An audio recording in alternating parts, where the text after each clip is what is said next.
آپ نے جان لیا کہ حضرت آدم علیہ السلام کی اولاد کا سلسلہ جب شروع ہوا تو ایک حمل کے بچے اور بچی کا دوسرے حمل کی بچی اور بچے سے نکاح ہوتا تھا۔ تو آپ کے ہاں 2 بیٹے پیدا ہوئے، یعنی ایک حمل میں ایک اور دوسرے میں دوسرا۔ ایک کا نام قابیل تھا اور یہ بڑا تھا، اور دوسرے کا نام حابیل تھا اور یہ چھوٹا تھا۔ اب ایک لڑکی قابیل کے ساتھ پیدا ہوئی اور ایک حابیل کے ساتھ پیدا ہوئی۔ جو لڑکی قابیل کے ساتھ پیدا ہوئی تھی وہ زیادہ خوبصورت تھی، اور جو حابیل کی بہن تھی وہ کم خوبصورت تھی۔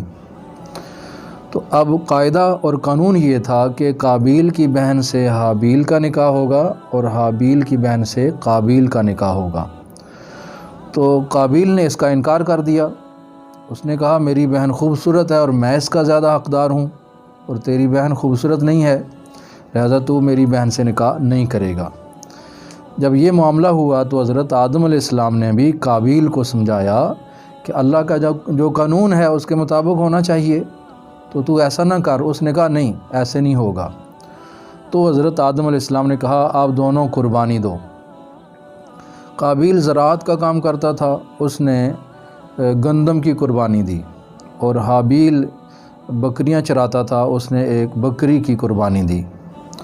تو اس وقت قربانی کے قبول ہونے کا طریقہ یہ ہوتا تھا کہ قربانی کر کے پیش کر دی جاتی تھی تو ایک آگ آسمان سے آتی تھی، تو جس کی قربانی قبول ہوتی تھی وہ آگ اس قربانی کو کھا جاتی تھی، سمیٹ لیتی تھی۔ تو دونوں نے قربانی دی، تو حابیل کی قربانی کو اللہ نے قبول کر لیا، آگ آئی اور اس کو کھا گئی۔ اب جب حابیل کی قربانی قبول ہوئی تو قابیل کو حابیل سے حسد ہوا کہ اس کی قبول ہو گئی اور میری قبول نہیں ہوئی، لہذا قابیل نے کہا کہ میں تجھے ضرور قتل کر دوں گا۔ تو حابیل نے کہا اگر تو میرے قتل کا ارادہ رکھتا ہے تو میں تیری طرف ہاتھ نہیں بڑھاؤں گا، یعنی میرا تجھے قتل کرنے کا کوئی ارادہ نہیں ہے، تاکہ تیرے اپنے گناہ بھی تیرے ذمہ رہیں اور میرے قتل کا گناہ بھی تیرے ذمہ رہے۔ یہاں میں وضاحت کر دوں کہ نبی کریم صلی اللہ علیہ وسلم نے ارشاد فرمایا ہے نا کہ قاتل اور مقتول دونوں جہنمی ہیں۔ تو پوچھا گیا جناب مقتول تو مظلوم ہے، اس کو کیوں جہنمی قرار دیا گیا؟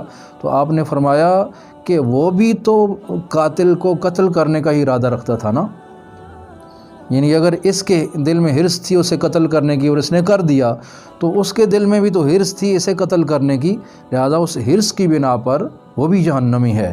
تو یہ تب ہے جب دونوں کے دل میں ایک دوسرے کو قتل کرنے کا ارادہ ہو۔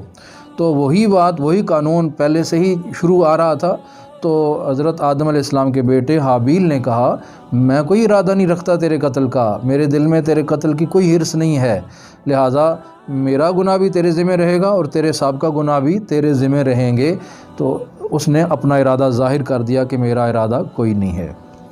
آخر کار قابیل اپنے ارادے پر پختہ رہا اور شیطان نے اس کے دل میں مزید وسوسے ڈال کر اسے مضبوط کیا۔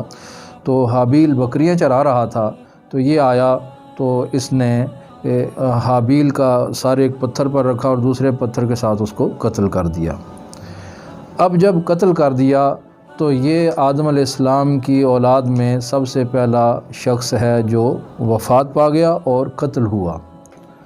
تو آپ کو یہاں ایک اور حدیث مبارکہ بھی پیش کر دوں۔ نبی کریم صلی اللہ علیہ وسلم نے ارشاد فرمایا جب بھی دنیا میں کوئی شخص ظلماً قتل کیا جائے گا تو اس کے قتل کا جو گناہ ہے آدم علیہ السلام کے اس پہلے بیٹے قابیل کے ذمہ میں بھی ہر دفعہ ڈالا جائے گا، کیونکہ اس نے قتل کا آغاز کیا تھا۔ لہذا جو شخص کسی برائی کا آغاز کرے اور اس برائی کو بعد میں لوگ کرتے رہیں تو جو بھی کوئی برائی کرے گا تو اس کی برائی کا اس برائی کرنے والے کو بھی گناہ ملے گا اور اس پہلے ایجاد کرنے والے کو بھی اس کا گناہ ملے گا۔ تو اس طرح ہر مقتول شخص کا جو گناہ ہے قتل کا قابیل کے ذمہ وہ ڈالا جاتا ہے۔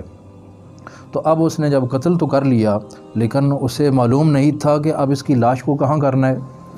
تو اسی پریشانی میں پھر رہا تھا کہ ایک کوا آیا اور اس نے دوسرے کوے کو گرایا، مار دیا۔ جب وہ کوا مر گیا تو جو زندہ کوا تھا اس نے زمین میں جگہ کرید کر یعنی جگہ بنائی اور اس میں اپنے اس بھائی کوے کو رکھ کے اوپر سے مٹی ڈال دی۔ تو پھر اس قابیل کو سمجھ آئی کہ میں تو اپنے بھائی کی لاش کو ایسے چھپا بھی نہیں سکا، پھر اس نے گڑھا کھود کر اپنے بھائی کی لاش کو بھی مٹی میں دفن کر دیا۔ تو یہ قابیل پہلا شخص ہے جس نے یہ قتل کے گناہ کا آغاز کیا، اور جہنم میں جانے والا انسانوں میں یہ سب سے پہلا شخص ہوگا، قابیل۔ تو اب جب حابیل قتل ہو گیا تو حضرت آدم علیہ السلام اس سے ناراض ہو گئے، خفا ہو گئے۔ تو ایک قول تو یہ ہے کہ یہ کسی پہاڑ پر گیا تو ایک بیل نے سینگ مار کر اس کو ہلاک کر دیا، مر گیا، اور دوسرا قول یہ ہے کہ آدم علیہ السلام نے بد دعا کی اس کے لیے تو زمین میں دھنس گیا، اور ایک قول یہ بھی ہے کہ یہ اپنی بہن کو لے کر بھاگ گیا تھا، پتہ نہیں کس علاقے میں رہا اور کیسے پھر باقی زندگی بسر کی، اللہ ہی بہتر جانتا ہے۔ لیکن آج کے اس درس میں ہمیں یہ سبق مل رہا ہے کہ حسد کتنی بری بیماری ہے کہ جو خونی رشتہ بھی نہیں دیکھ رہی، اور بھائی نے سگے بھائی کو قتل کر دیا۔ اللہ تعالی ہم سب کو حسد جیسی برائی سے محفوظ رکھے۔